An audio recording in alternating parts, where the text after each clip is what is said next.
سے سنتے آ رہے ہیں کہ پہلے زمانے میں مثلاً مخلوقات کے بارے میں جو ہم انگلیوں کی گنتی پر گن سکتے تھے، اتنی مخلوقات ہیں، مثلاً جمادات، حیوانات، نباتات جو ہے وہ خدا کی مخلوق ہیں، انسان خدا کی مخلوق ہے، فرشتے جو ہیں وہ خدا کی مخلوق ہے۔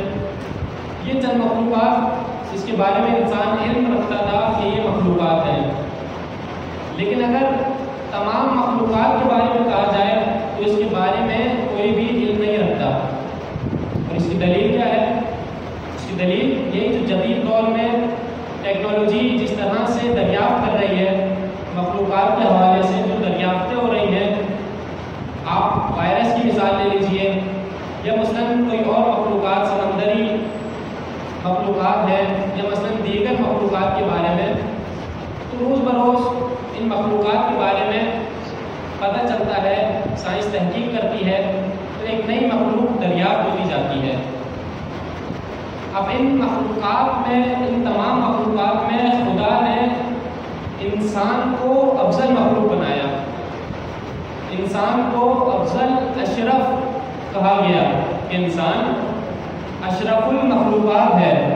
ان تمام مخلوق کے اندر انسان بلند و بالاتر ہے، انسان کا رتبہ بلند ہے۔ اب انسان جمادات سے بھی زیادہ اشرف ہے، انسان نباتات سے بھی زیادہ اشرف ہے، انسان حیوانات سے بھی زیادہ اشرف ہے، اور ایک مقام ایسا آتا ہے کہ انسان فرشتوں سے بھی زیادہ افضل ہو جاتا ہے۔ فرشتوں سے زیادہ افضل کیسے ہو جاتا ہے؟ اس کی دلیل کیا ہے؟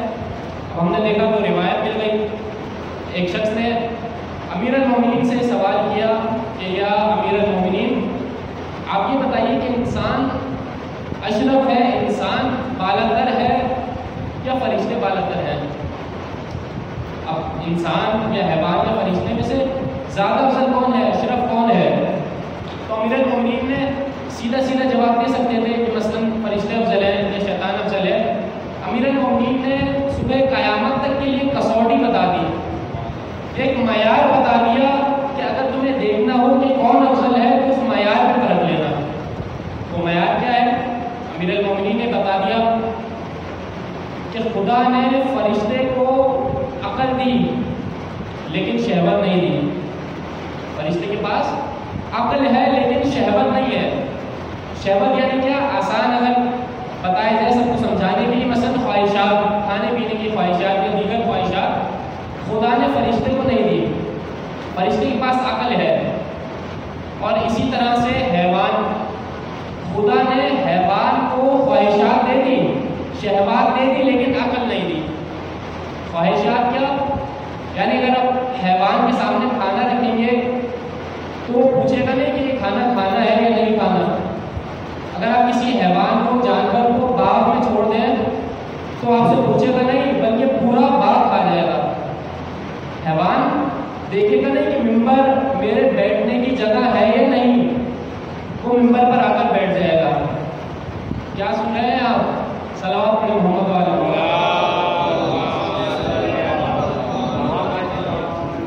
تو امیر المومنین نے کسوٹی بیان کر دی کہ اس معیار کو دیکھ لو۔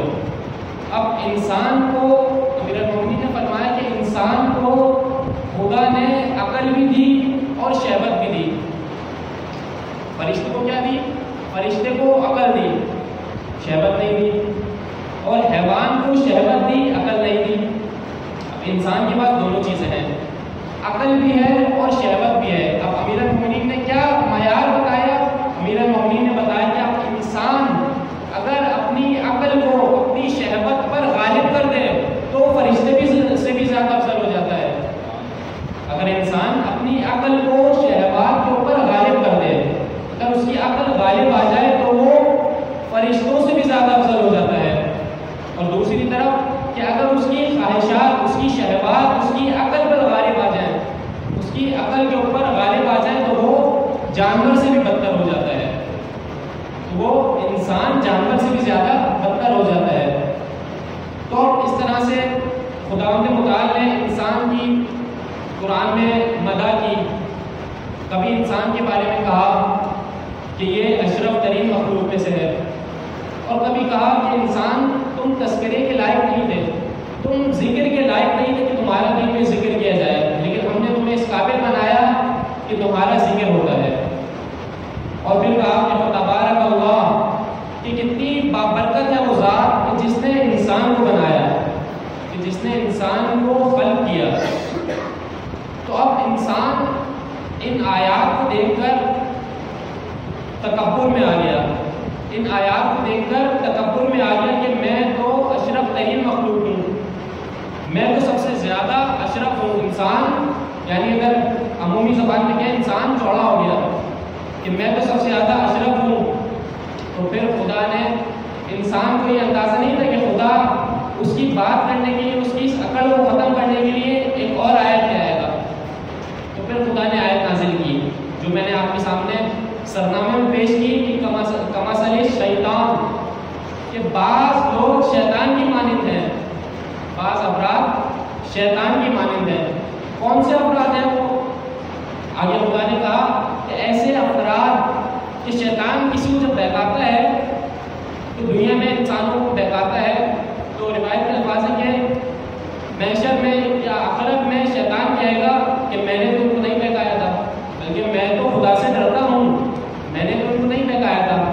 تو خدا کیا کہہ رہا ہے کہ ایسے لوگ شیطان کی مانند ہیں کہ جو ان کی پیروی کرتے ہیں، کہ جو دنیا میں تو اپنے ساتھ لے کر چلتے ہیں، کہ جو دنیا میں تو اپنے راستے پر چلاتے ہیں، لیکن آخرت میں ساتھ چھوڑ جاتے ہیں، لیکن آخرت میں ساتھ نہیں دیتے۔ تو خدا کہتا ہے کہ ایسے لوگوں کی پیروی کرو، ایسے لوگوں کی پیروی کرو کہ جو تمہیں دنیا میں بھی ساتھ دیں اور آخرت میں بھی ساتھ دیں، جو تمہارا ساتھ آخرت میں بھی دیں۔ تو خدا بندہ اب ہمیں کیسے پتہ چلے ہم کس کی پیروی کریں؟ ہمیں کیسے پتہ چلے کہ کون لوگ ہیں جو دنیا میں بھی ہمارا ساتھ دیں گے اور آخرت میں بھی ہمارا ساتھ دیں گے؟ تو حارث ہمدانی مولا علی علیہ السلام کا چاہنے والا، یہ روایت سامنے آ گئی کہ مولا علی کا چاہنے والا حارث ہمدانی نام تھا۔ حارث ہمدانی بیمار ہو گیا، بستر مرگ پر آ گیا، سانسیں اکھڑ رہی ہیں، دم نکلنے والا ہے۔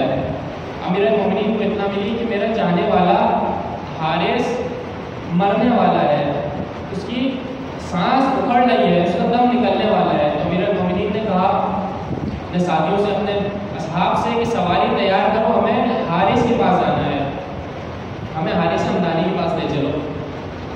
اب امیر المومنین پہنچے حارث ہمدانی کے پاس، حارث ہمدانی کے پاس امیر المومنین پہنچتے ہیں تو حارث استقبال کرنا چاہتے ہیں اٹھ کر، لیکن حارث سے اٹھا نہیں جا رہا، ظاہر ہے وہ بستر مرگ پر ہے، ابھی موت ہونے والی ہے، چند لمحے اس دنیا کے باقی رہ گئے۔ تو انہوں نے امیر المومنین کے لیے بہت خوبصورت سی مسند لگوائی۔ اب امیر المومنین یہاں پہ تشریف فرما ہے، یہاں پر حارث لیٹے ہوئے ہیں۔ تو امیر المومنین حارث کو دیکھ کے کہتے ہیں، حارث تم رو کیوں رہے ہو؟ تمہاری آنکھوں میں آنسو کیوں ہیں؟ تم کیا موت سے خوفزدہ ہو گئے ہو؟ کیا تم موت سے ڈر گئے ہو؟ تو حارث کہتے ہیں، حارث کا جواب سنیے گا اور آپ لوگ یہ زیادہ بہتر سمجھ سکتے ہیں، کیونکہ ابھی ہمارے سامنے مولا موجود نہیں ہے، مولا ہمارے سامنے موجود نہیں ہے، تو ہمیں جس چیز کی نسبت مولا سے ہو جائے ہم اس کا احترام کرتے ہیں، اس کی زیارت کرتے ہیں۔ مثلاً ہم نے یہ بزرگوں سے سیکھا ہے کہ جب عباس کے علم پر جاؤ تو یہ نہ سمجھو کہ یہ بس ایک علم ہے، بلکہ یہ سمجھو کہ مولا عباس کھڑے ہیں، مولا عباس کھڑے ہیں۔ اگر تم یہ سمجھ کر جاؤ گے تو تم خود بادب ہو کر جاؤ گے، تم خود باوضو ہو کے جاؤ گے، کیونکہ بہت سارے مومنین میں یہ عادت ہوتی ہے کہ روزانہ عزاخانے جاتے ہیں، عباس کے علم پر جاتے ہیں، تو جب ان کی موت ہونے والی ہوتی ہے تو وہ رو اس لیے رہے ہوتے ہیں کہ ہم اب عزاخانے کیسے جائیں گے، اب ہم علم پہ کیسے جائیں گے۔ تو یہ خوف یہ ان کے دل میں ہوتا ہے، جس کی وجہ سے ان کو رونا آ رہا ہوتا ہے کہ اب ہم تو مرنے والے ہیں، ہم علم پہ کیسے جائیں گے۔ تو حارث نے کیا جواب دیا؟ حارث نے کہا، مولا میں موت کی خوف کی وجہ سے نہیں رو رہا، مجھے موت کا خوف نہیں ہے، بلکہ میں رو اس لیے رہا ہوں کہ جب سے میں مشرف میں اسلام ہوا تھا، جب سے میں نے کلمہ پڑھا تھا میں روز آپ کی زیارت کرتا تھا، میں روز آپ کے چہرے کی زیارت کرتا تھا، کیونکہ رسول نے کہا تھا نا کہ علی کے چہرے کو دیکھنا عبادت ہے، تو یہ عبادت میں روزانہ کیا کرتا تھا۔ اب میں سوچ رہا ہوں کہ میں اس دنیا سے چلے جاؤں گا، جب میں اس دنیا سے چلے جاؤں گا تو میں آپ کی زیارت کیسے کروں گا؟ تو امیر المومنین نے اس آیت کی تلاوت فرمائی، اس آیت کی تلاوت فرمائی تو حارث نے کہا کہ امیر المومنین یہ آیت تلاوت فرمانے کا یہاں پر کیا مقصد ہے، کیا سبب ہے کہ آپ نے اس آیت کی یہاں پر تلاوت فرمائی؟ تو امیر المومنین نے کہا کہ حارث کیا تم ہمیں یہ سمجھتے ہو کہ ہم صرف دنیا میں تمہیں اپنے راستے پر چلاتے ہیں؟ کیا تم یہ سمجھتے ہو کہ ہم صرف دنیا میں تمہیں اپنے راستے پر چلاتے ہیں، بلکہ ہم دنیا میں بھی اپنے راستے پر چلاتے ہیں اور آخرت میں بھی تمہارا ساتھ دیں گے۔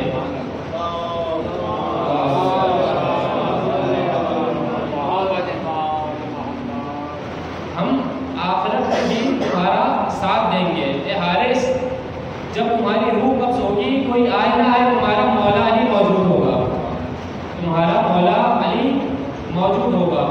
تو اس روایت کا ایک جملہ جو کافی مشہور ہے کہ امیر المومنین نے کہا کہ اے حارث ہم قبر میں سب کی جاتے ہیں، چاہے مومن ہو یا منافق ہو، ہم قبر میں سب کی جاتے ہیں، مومن ہو یا منافق ہو، لیکن مدد اس کی کرتے ہیں ہم جو ہماری ولایت کا اقرار کرتا ہو، لیکن ہم مدد اس کی کرتے ہیں جو ہم سے محبت رکھتا ہو۔ تو یہ امیر المومنین نے ان سے بیان کیا کہ تم پریشان نہ ہو، ہم وہاں پر بھی موجود ہوں گے۔ اب اس طرح کی جب گفتگو ہوتی ہے کہ مثلا ائمہ امیر المومنین قبر میں آ کے مدد کریں گے، اور اس طرح کی جب گفتگو یا حدیث بیان کی جاتی ہے تو ایک مغالطہ ہو جاتا ہے کہ ہم یا بہت سارے لوگ اعتراض کر سکتے ہیں، سوال کرتے ہیں کہ جب ائمہ ہی ہمیں قبر میں آ کر مدد کریں گے یا شفاعت کر دیں گے تو پھر یہ اعمال کس چیز کے لیے ہے، تو پھر ان اعمال کا کیا کریں؟ تو اس کا وہی جواب ہے کہ ایک مرتبہ رسول جب معراج پہ گئے، معراج سے لوٹے تو سارے صحابہ نے رسول خدا کو گھیر لیا، سارے صحابہ بیٹھے ہیں مسجد نبوی میں اور سوال کرتے ہیں یا رسول اللہ معراج کے بارے میں بتائیے، معراج میں کیا کیا ہوا؟ رسول خدا بتا رہے ہیں معراج میں یہ ہوا یہ ہوا یہ ہوا یہ ہوا، واقعات سنا رہے ہیں۔ اب ایک منزل ایسی آئی کہ رسول خدا نے ایک ایک کر کے اٹھانا شروع کر دیا، فلاں صاحب آپ اٹھیے، فلاں صاحب آپ اٹھیے، فلاں صاحب آپ اٹھیے، ایک ایک کر کے سب کو اٹھایا، یہاں تک کہ مسجد پوری خالی ہو گئی کہ صرف دو افراد بچے، یا تو محمد بچے یا تو سلمان بچے، یا تو سلمان فارسی بچے یا تو رسول خدا بچے۔ اب جب سلمان فارسی اکیلے رہ گئے تو وہ بھی اٹھنے لگے، انہوں نے سوچا کہ اب ہمارا نمبر ہے، رسول خدا نے ایک ایک کر کے سب کو اٹھا دیا ہے تو اب ہمیں اٹھنے کے لیے کہیں گے۔ جب سلمان اٹھنے لگے تو رسول نے کہا کہ سلمان کہاں جا رہے ہو؟ تو سلمان نے کہا یا رسول اللہ آپ نے سب کو باہر بھیج دیا ہے تو اب میری باری ہوگی، آپ ہمیں کہیں گے کہ آپ بھی جائیے۔ تو رسول نے کہا کہ نہیں، سلمان جو پہلے میں گفتگو کر رہا تھا وہ سب کے لیے تھی، لیکن اب جو میں بات کرنے جا رہا ہوں وہ صرف تمہارے لیے ہے۔ یعنی رسول بات کرنے سے پہلے بھی ضرب دیکھا کرتے تھے، بات کرنے سے پہلے بھی ضرب دیکھا کرتے تھے۔ تو اب رسول خدا نے کہا کہ سلمان جب میں معراج میں گیا تھا، جب میں خدا کے سب سے زیادہ قریب تھا تو خدا نے مجھ سے کہا، مجھے آواز آئی کہ اے محمد اپنی امت کو جا کر یہ بتا دو کہ جو کوئی تمہاری بیٹی زہرا سے محبت کرتا ہے وہ قیامت کے دن تمہارے ساتھ یوں ہوگا، وہ قیامت کے دن تمہارے ساتھ ایسے ہوگا۔ یہ اشارہ کر کے رسول نے بتایا اس طرح سے ہوگا۔ اور پھر ایک عجیب جملہ رسول خدا نے سلمان سے بیان کیا کہ سلمان خدا نے کہا ہے کہ میری بیٹی کی محبت 100 مقام پر فائدہ دیتی ہے، میری بیٹی کی محبت 100 مقام پر انسان کو فائدہ دیتی ہے۔ اب ان 100 مقام میں سے جو 4 آسان مقام ہیں، جو 4 آسان ترین مقام ہیں وہ سن لو۔ اب رسول کیا کہہ رہے ہیں کہ 4 آسان ترین مقام، اب مقام بیان کروں گا تو آپ کہیں گے 4 سب سے زیادہ مشکل ہے ہمارے لیے، لیکن رسول کہہ رہے ہیں کہ 4 آسان مقام سن لو۔ پہلا مقام کون سا ہے کہ جب زہرا کی محبت کام آتی ہے، رسول نے کہا کہ سلمان جب انسان کی، جب مومن کی روح قبض ہو رہی ہوتی ہے تو زہرا کی محبت اس کو بہت فائدہ دیتی ہے، جب انسان کی روح قبض ہو رہی ہوتی ہے۔ دوسرا مقام کون سا ہے؟ دوسرا مقام کہا رسول نے کہ زہرا کی محبت جو کام آتی ہے، زہرا کی محبت جو فائدہ دیتی ہے وہ قبر ہے، قبر میں زہرا کی محبت بہت فائدہ دیتی ہے۔ تیسرا مقام پل صراط، کہ پل صراط پہ زہرا کی محبت بہت کام دیتی ہے، بہت فائدہ دیتی ہے۔ تو چوتھا مقام محشر، بروز محشر زہرا کی محبت بہت فائدہ دے گی، بہت کام آئے گی۔ تو یہ 4 مقام رسول خدا نے بیان کیے کہ میری بیٹی کی محبت اگر جس کے دل میں ہو تو اس کو یہ 100 فائدے عطا ہوتے ہیں، جن میں سے 4 آسان ترین یہ ہیں، 100 مشکل میں سے 4 آسان یہ ہیں۔ تو میں عرض کر رہا تھا کہ ہمارے ذہنوں میں مغالطہ ایک پیدا ہو جاتا ہے اس طرح کی احادیث سن کے کہ جناب زہرا محشر میں ہمارا ساتھ دے گی، قبر میں ہمارا ساتھ دے گی۔ تو رسول خدا نے کیا عرض کیا کہ میری بیٹی کی محبت، توجہ کیجیے گا، کیا فائدہ دیتی ہے؟ محبت۔ اب محبت کیا ہوتی ہے؟ مثال دے دیتا ہوں۔ مثلا ایک باپ ہے، باپ اپنی اولاد سے کہتا ہے، بیٹے سے کہتا ہے بیٹا ذرا ہمیں ایک گلاس جو ہے وہ پانی لا دو، ہمیں ایک گلاس پانی لا دو۔ بیٹا کہتا ہے کہ بابا مجھے آپ سے بہت محبت ہے۔ تو اس کے والد کہتے ہیں کہ ہاں ہمیں معلوم ہے تم ہم سے محبت کرتے ہو، ایک گلاس پانی دے دو۔ بیٹا کہتے ہیں کہ بابا ہمیں آپ سے بہت محبت ہے۔ کہتے ہیں ہاں مجھے معلوم ہے محبت ہے لیکن پانی دے دو۔ کہتے ہیں بابا آپ سے محبت ہے، آپ سے محبت ہے لیکن پانی نہیں دے رہا۔ تو کیا یہ کافی ہے کہ وہ کہہ رہا ہے کہ مجھے آپ سے محبت ہے؟ ایک دوسری ایک مثال، آپ سب بہت حیرت سے مجھے دیکھ رہے ہیں، ایک مرتبہ درود پڑھتے محمد والا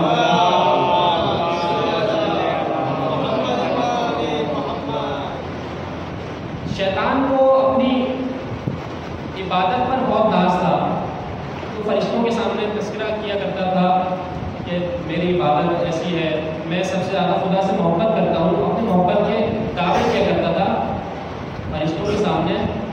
تو روایت میں ہے کہ جب خدا نے لوح پر تحریر کر دیا کہ جو میری بارگاہ میں سب سے زیادہ، سب سے طویل سجدہ کرے گا وہ جو ہم سے طلب کرے گا ہم اسے عطا کر دیں گے۔ تو جیسے ہی شیطان نے اس کو پڑھا، اس کو لوح پر تحریر دیکھا، وہ سجدے میں چلا گیا۔ 1000 سال گزر گیا، 2000 سال گزر گئے، 3000 سال گزر گئے، یہاں تک کہ 7000 سال کا طویل عرصہ اس نے سجدے میں گزارا۔ اب جب اس نے سجدے سے سر اٹھایا تو اٹھا کر فرشتوں کو کہا، جو فرشتے پہلے ہی حیرت زدہ تھے، ان کو کہا کہ کیسا لگا میرا سجدہ، کیسا لگا میرا سجدہ؟ اب جب خدا نے دیکھا، خدا نے کہا کہ تم نے اتنا لمبا، اتنا طویل سجدہ تو پڑھ لیا، اب ایک سجدہ میرے کہنے پر بھی آدم کو پڑھ لو، ایک سجدہ آدم کو بھی کر لو۔ تو اس نے انکار کر دیا کہ میں اتنا عبادت گزار، میرا رتبہ اتنا بلند، میں اس خاک سے بنے ہوئے آدم کو سجدہ کیوں کروں؟ یعنی دعویٰ محبت کا تھا لیکن عبادت غرور تکبر کی وجہ سے کر رہا تھا۔ دعویٰ تو محبت کا کر رہا تھا لیکن دل میں نفاق تھا۔ تو خدا نے اس کو کیا کہا؟ فخرج، نکل جا میری بارگاہ سے، میری بارگاہ سے نکل جا۔ تو یہ انسان اپنے دل میں اگر یہ سوچتا ہے کہ ہم ائمہ سے محبت کرتے ہیں، ہم ائمہ سے عقیدت رکھتے ہیں، ہم ائمہ سے مودت رکھتے ہیں، تو اس محبت کا تقاضا ہے یہ ہے کہ ان سے بھی محبت کی جائے، ان چیزوں سے بھی محبت کی جائے جن چیزوں سے ائمہ محبت کرتے ہیں۔ ائمہ اعمال سے محبت کرتے ہیں، ائمہ نماز سے محبت کرتے ہیں۔ امیر المومنین کس طرح سے عبادات کیا کرتے تھے، آپ سب جانتے ہیں، ایک واقعہ ذہن میں آ رہا ہے، اگر آپ اجازت دیں. ایک شخص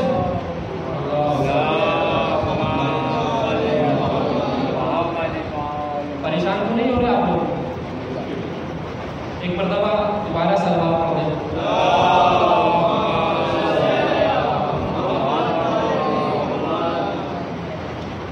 ایک شخص دوڑتا ہوا جناب سیدہ کے گھر پر تشریف لایا. بیوی سیدہ کے گھر پر تشریف لایا، دستک دی. کہا بیوی آپ انتظام فرما لیں. بیوی نے کہا کس چیز کا انتظام فرما لوں، کیا ہو گیا؟ اس نے کہا آپ انتظام فرما لیں، امیر المومنین اس دنیا سے رخصت ہو گئے. بیوی نے کہا کہ تم نے کیا دیکھا، یہ کیوں کہہ رہا ہے؟ اس نے کہا کہ میں باہر ایک جگہ سے گزر رہا تھا، ایک قبرستان سے گزر رہا تھا، تو میں نے دیکھا ایک شخص کھڑا ہوا زارو قطار رو رہا ہے، زارو قطار رو رہا ہے. اور میں نے قریب ہوا دیکھا کہ آہ بلند ہوئی، اور میں نے دیکھا کہ وہ امیر المومنین ہے اور وہ زمین پر گر گئے. تو میں دوڑتا ہوا آپ کے پاس آیا کہ آپ کو اطلاع دوں کہ امیر المومنین رحلت فرما گئے، امیر المومنین اس دنیا سے رخصت ہو گئے، آپ انتظام فرما لیں، آپ انتظام کر لیں. تو جناب زہرا نے کیا کہا کہ جا تم اپنی شب آرام میں بسر کر، آرام سے بسر کر، تمہیں آج علی کی رحلت دیکھی ہے، زہرا ہر شب علی کی رحلت دیکھتی ہے. یہ امیر المومنین کا طریقہ ہوا کرتا تھا عبادت کا، کہ جب خدا کی بارگاہ میں جاتے تھے تو کس طرح سے عبادت کیا کرتے تھے. تو محبت فائدہ دیتی ہے. اب محبت کے تقاضے ہیں کہ انسان ان چیزوں سے بھی محبت کرے کہ جس سے اس کا محب محبت کرتا ہے. انسان ان چیزوں سے بھی محبت کرے. مرتبہ صلوات علی محمد و آلہ.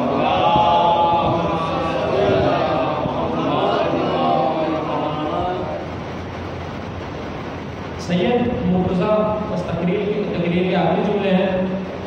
سید مرتضیٰ ایک واقعہ آپ کی خدمت میں پیش کروں. سید مرتضیٰ علامہ الہدیٰ بہت بڑے عالم دین بغداد کے گزرے ہیں.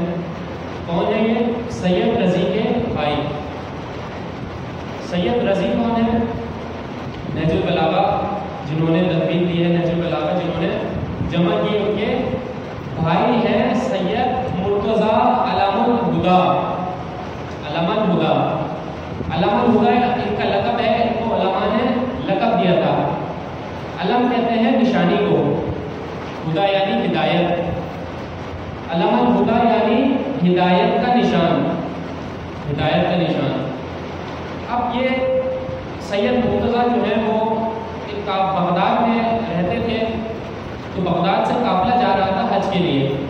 تو سید مرتضیٰ رہنما کے طور پر، جو قافلے کے ساتھ آج بھی جس طرح سے رہنما ہوتے ہیں قافلے کے اندر، اسی طرح سے سید مرتضیٰ جو ہے وہ بھی رہنمائی کر رہے تھے قافلے کی، اور حج کی طرف قافلہ وہ جا رہا تھا بغداد سے حج کے لیے.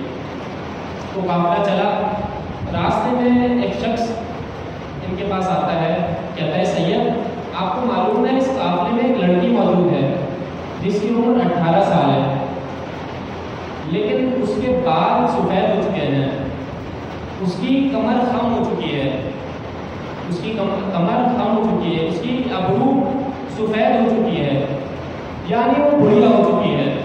18 سال کی لڑکی بڑھیا ہو گئی. کیا آپ نے اس لڑکی کے بارے میں سن رکھا ہے؟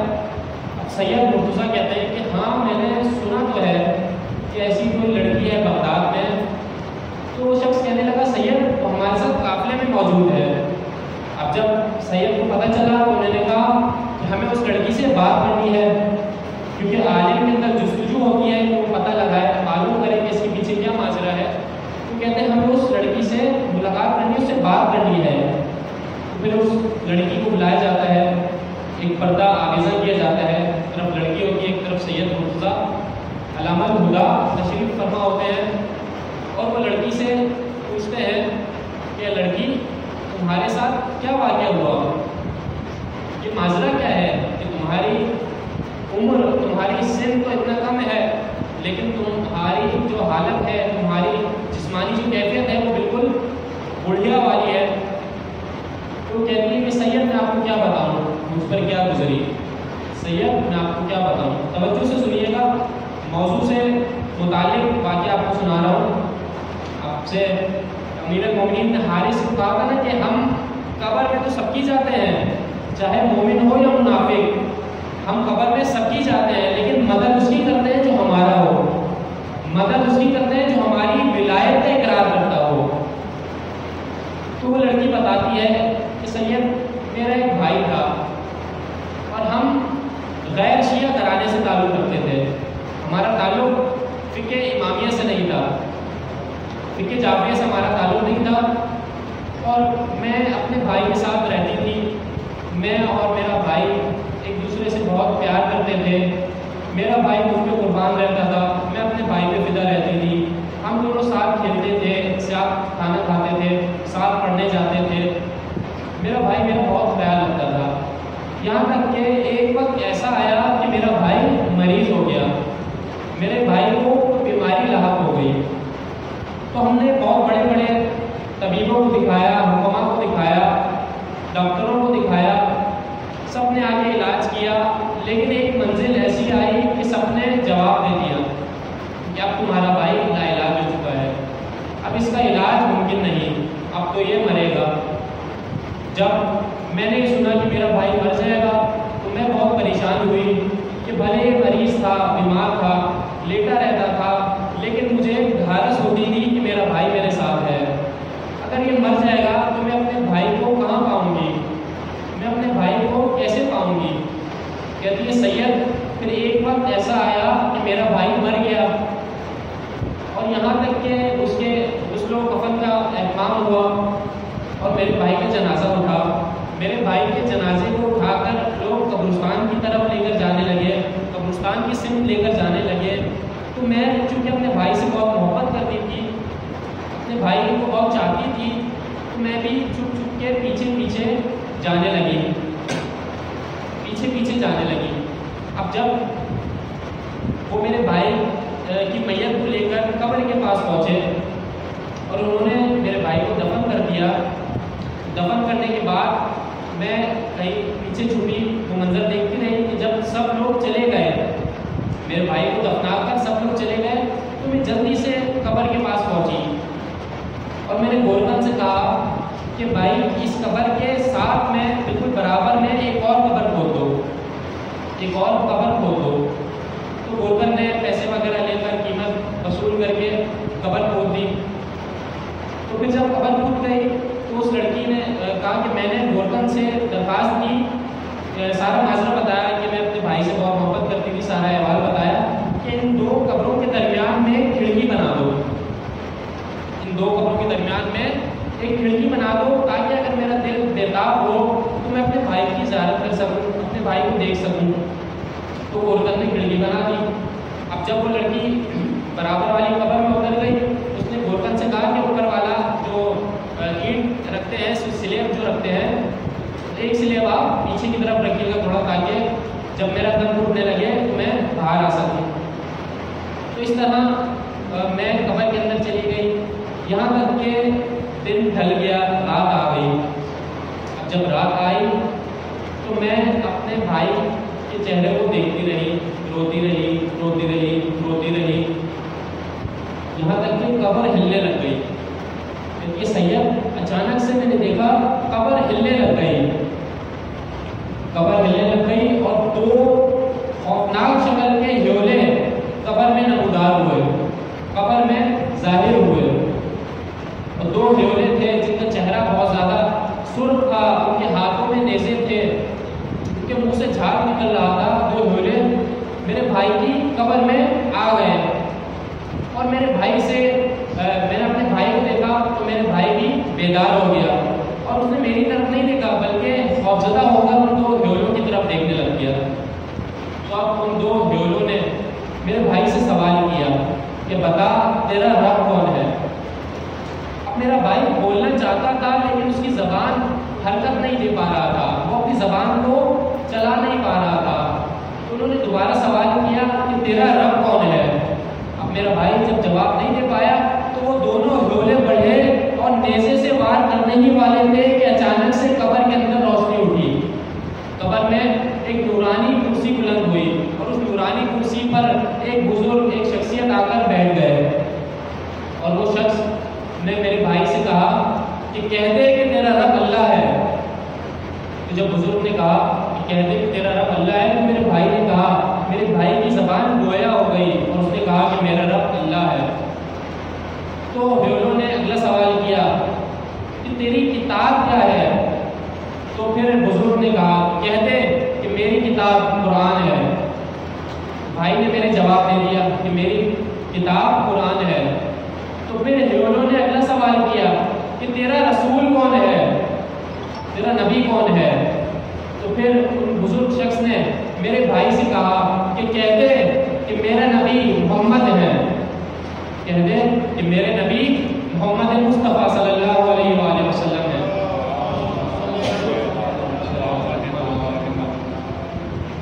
میرے نبی محمد ہے. تو میرے بھائی نے ہیولو کو جواب دے دیا، ہیولو کو بتا دیا. پھر ہیولو نے اگلا سوال کیا کہ تیرا امام کون ہے، تیرا امام کون ہے؟ اب میں بزرگ شخص کی طرف دیکھ رہی تھی، نورانی شخصیت کی طرف دیکھ رہی تھی کہ وہ جواب دیں، اب جواب دیں، اب جواب دیں، لیکن وہ سر کو جھکائے خاموش بیٹھ گئے تھے، سر کو جھکا کر خاموشی سے بیٹھے رہے. اور انہوں نے جب کچھ دیر گزری تو ہیولو نے دوبارہ سوال کیا کہ بتا تیرا امام کون ہے. تو پھر میں نے بزرگ کی طرف دیکھا کہ اب جواب دیں گے، اب جواب دیں گے، اب جواب دیں گے، لیکن بزرگ سر کو جھکا کر بیٹھ گئے، جواب نہیں دیا. تو اتنے میں جب جواب نہیں دیا میرے بھائی نے، تو دونوں ہیولو نے اپنے دونوں نیزے اٹھائے اور میرے بھائی کے اوپر وار کرنا شروع کیے. میرا بھائی چیختا جاتا تھا، چلاتا جاتا تھا، اور میں اپنے بھائی کی چیخ نہیں سن پا رہی تھی، اس لیے میں بے ہوش ہو جاتی تھی. اور جب میں بے ہوشی سے دوبارہ اٹھی تو مجھے اپنے بھائی کا خیال آیا کہ برابر والے قبر میں بھائی ہے. تو میں نے قبر پہ جھانکا، میرا بھائی اسی پرانی حالت میں لیٹا ہوا تھا، پرانی حالت میں اسی طرح سے موجود تھا. تو پھر دوبارہ وہی منظر دہرایا، قبر ہلی، دو ہیولے آئے، کرسی آئی، سوال پہ سوال ہوا، جواب پہ جواب، سوال پہ سوال، جواب پہ جواب. لیکن جب وہ ہیولے امام کے بارے میں سوال کرتے تھے، جب وہ ہیولے امام کے بارے میں سوال کرتے تھے تو بزرگ شخص جو ہے وہ خاموش ہو جاتے تھے. اسی طرح یہ منظر 3-4 مرتبہ مسلسل دہراتے رہے. اور پھر میں نے ان شخص سے پوچھا، جو بزرگ شخصیت قبر میں آئی تھی، میں نے ان سے پوچھا کہ بزرگ آپ ہر سوال کا جواب دیتے ہیں، آپ بتاتے ہیں کہ خدا کون ہے، کتاب کون سی ہے، نبی کون ہے، آپ امام کا کیوں نہیں بتاتے؟ تو وہ بزرگ جو شخص ہوتے ہیں وہ کہتے ہیں کہ تیرا بھائی خدا کو مانتا تھا اس لیے ہم نے بتا دیا کہ اس کا خدا اللہ ہے. تیرا بھائی کتاب کو مانتا تھا، کتاب پہ ایمان رکھتا تھا، اس لیے ہم نے بتا دیا کہ کتاب قرآن ہے. تیرا بھائی نبی پر یقین رکھتا تھا، تیرا بھائی نبی پر ایمان رکھتا تھا، اس لیے ہم نے بتا دیا کہ نبی کون ہے. اب اگر تیرا بھائی مجھ علی کی ولایت کا اقرار کرتا تو میں بتا دیتا اس کا امام کون ہے. تو میں یہ بھی بتا دیتا کہ اس کا امام میں علی ہوں، اور صرف میں علی نہیں بلکہ اس کا امام علی کے بعد حسن ہے، حسن کے بعد حسین ہے. اس طرح سے ایک ایک کر کے کڑی سے کڑی ملتی جاتی، یہاں تک کہ 12 کڑیاں ہم بتا دیتے کہ یہ اس کے امام ہے.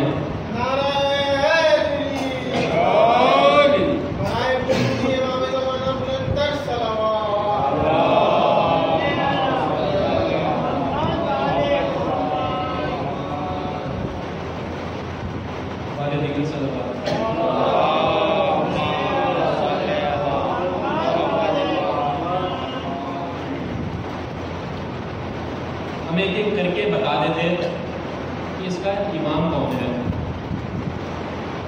لیکن تیرا بھائی امامت کا اقرار نہیں کرتا تھا، امامت کا منکر تھا، اس لیے ہم حارث سے مولا نے کہا تھا نا کہ ہم قبر میں تو سب کی جاتے ہیں، چاہے مومن ہو یا منافق، لیکن مدد اس کی کرتے ہیں جو ہمارا ہو، جو ہماری ولایت کا اقرار کرتا ہو، جو ہماری ولایت کو قبول کرتا ہو. اب رسول نے معراج سے آنے کے بعد جناب سلمان سے کہا تھا نا کہ جو میری بیٹی سے محبت رکھے گا اس کو یہ فائدے ہوں گے. وہ ان مقامات میں میری بیٹی کی محبت بہت کام آتی ہے. ایک مقام ایسا بتایا، بس ختم ہو گئی تقریر، آخری جملے ہیں. ایک مقام ایسا بتایا حشر کا میدان، کہ جب ماں کو نہیں پہچانے گی، ماں بیٹے کو نہیں پہچانے گی، بیٹا ماں کو نہیں پہچانے گا، بھائی کو نہیں پہچانے گا، باپ بیٹے کو نہیں پہچانے گا. اس مقام کے بارے میں رسول خدا نے سلمان کو کہا تھا کہ سلمان، زہرا کی محبت، میری بیٹی کی محبت حشر کے میدان میں کام آئے گی. حشر کے میدان میں میری بیٹی زہرا کی محبت بہت فائدہ دے گی. آیت اللہ دستگیر بہت بڑے عالم دین ہیں، وہ روایت نقل کرتے ہیں، ویسے تو حدیث ہے معصوم کی، لیکن وہ نقل کرتے ہیں کہ محشر کے دن جناب سیدہ جنت کے دروازے اور دوزخ کے دروازے کے درمیان میں تشریف فرما ہوں گی. جنت کے اور جہنم کے دروازوں کے درمیان میں بیٹھی ہوں گی. اور درمیان پر بیٹھی ہوں گی تو لوگ، فرشتے جو ہیں وہ لوگوں کو جہنم میں ڈالے ہوں گے، اور جو مومن ہوں گے جن کی پیشانی پر مومن لکھا ہوگا ان کو جو ہے وہ جنت میں لے کر جا رہے ہوں گے. تو ایک شخص جس کی پیشانی پر مومن لکھا ہوگا اسے فرشتے جہنم میں لے کے جا رہے ہوں گے، فرشتے جہنم میں لے کے جا رہے ہوں گے. تو جناب زہرا جلال کی حالت میں اپنی کرسی سے، اپنی نشست سے کھڑی ہوں گی اور فرشتوں کو کہیں گی کہ فرشتوں کو کیا تمہیں نظر نہیں آ رہا جس کی پیشانی پر مومن لکھا ہوا ہے؟ کیا تمہیں نظر نہیں آ رہا کہ اس کی پیشانی پر مومن لکھا ہوا ہے؟ تو فرشتے کہیں گے کہ بی بی، حکم خدا ہے کہ اسے جہنم میں ڈال دو، حکم خدا ہے. تو بی بی ایک مرتبہ جو ہے اپنی مسند کے پائے کو پکڑ کر خدا سے کہے گی کہ خدا، کیا تم نے میرا نام فاطمہ نہیں رکھا تھا؟ کیا تم نے میرا نام فاطمہ نہیں رکھا تھا؟ فاطمہ کے معنی تو ہوتے ہیں کہ اپنے چاہنے والوں کو جہنم کی آگ سے بچانے والی. کہ تم نے میرا نام فاطمہ نہیں رکھا تھا. یہ شخص جسے تو جہنم میں ڈال رہا ہے، اس کی آنکھیں حسین کے غم میں نم ہوئی ہیں. یہ میرے حسین پر آنسو بہاتا تھا. تو خدا کہے گا کہ فاطمہ، ہم تمام لوگوں کو، تمام ائمہ کو، تمام انبیاء کو، تمام اوصیاء کو، تمام صالحین کو، تمام شہداء کو تمہارا مقام بتانا چاہتے ہیں، تمہاری منزلت بتانا چاہتے ہیں. اور ایک عجیب جملہ جناب زہرا سے خدا کہے گا کہ زہرا، تم جسے چاہو جنت میں بھیج دو اور تم جسے چاہو جہنم میں ڈال دو.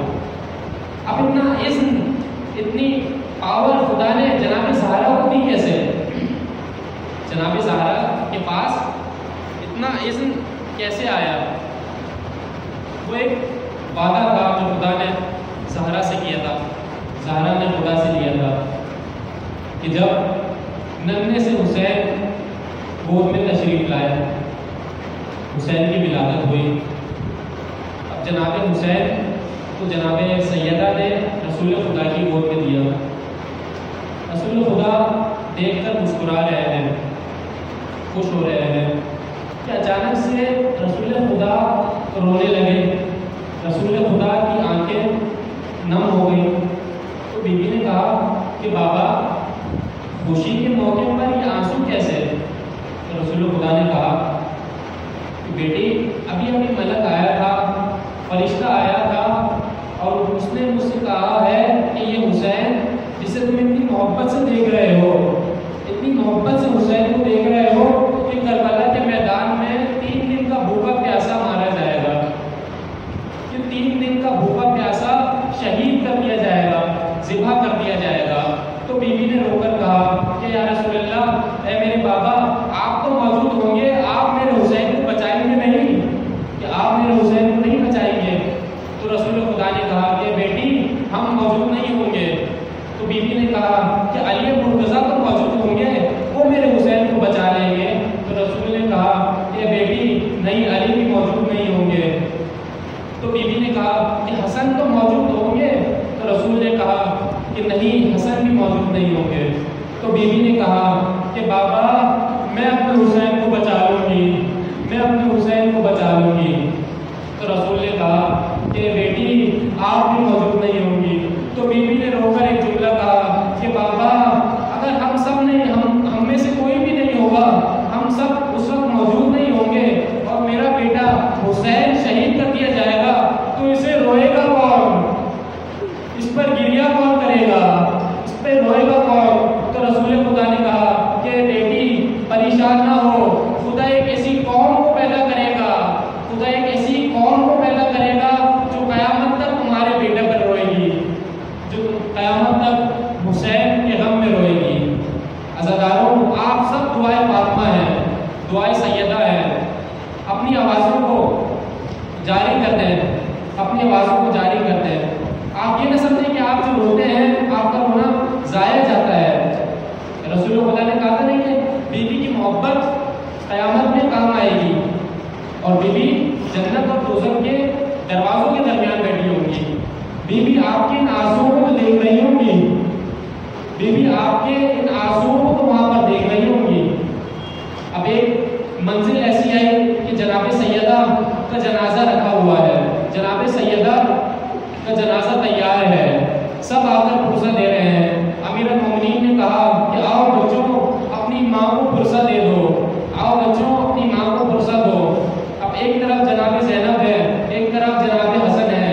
امام حسن اپنی مادر گرامی کے پاؤں کو اٹھا کر اپنے رخسار پر ملتے جاتے ہیں، اپنے رخساروں پر ملتے جاتے ہیں اور کہتے جاتے ہیں اماں اب ہمیں روٹی کون کھلائے گا، اماں اب ہمیں پانی کون پلائے گا۔ اتنے میں امیر المومنین دیکھتے ہیں کہ حسین موجود نہیں ہے، امام حسین موجود نہیں ہے، تو دیکھتے ہیں حسین کہاں پر ہے۔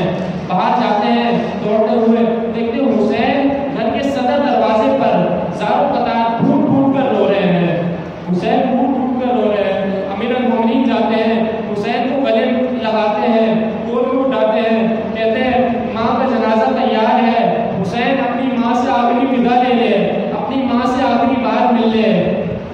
حسین جاتے ہیں، حسین کو لے کر جاتے ہیں۔ اب امام حسین جنازے سے دور کھڑے ہیں، قریب نہیں جا رہے ہیں۔ جملہ سنیے گا، امام حسین دور کھڑے ہیں۔ امام حسین امیر المومنین سے کہتے ہیں، امیر المومنین کہتے ہیں کہ حسین تم ودا کیوں نہیں کر رہے، اپنی ماں سے مل کیوں نہیں رہے؟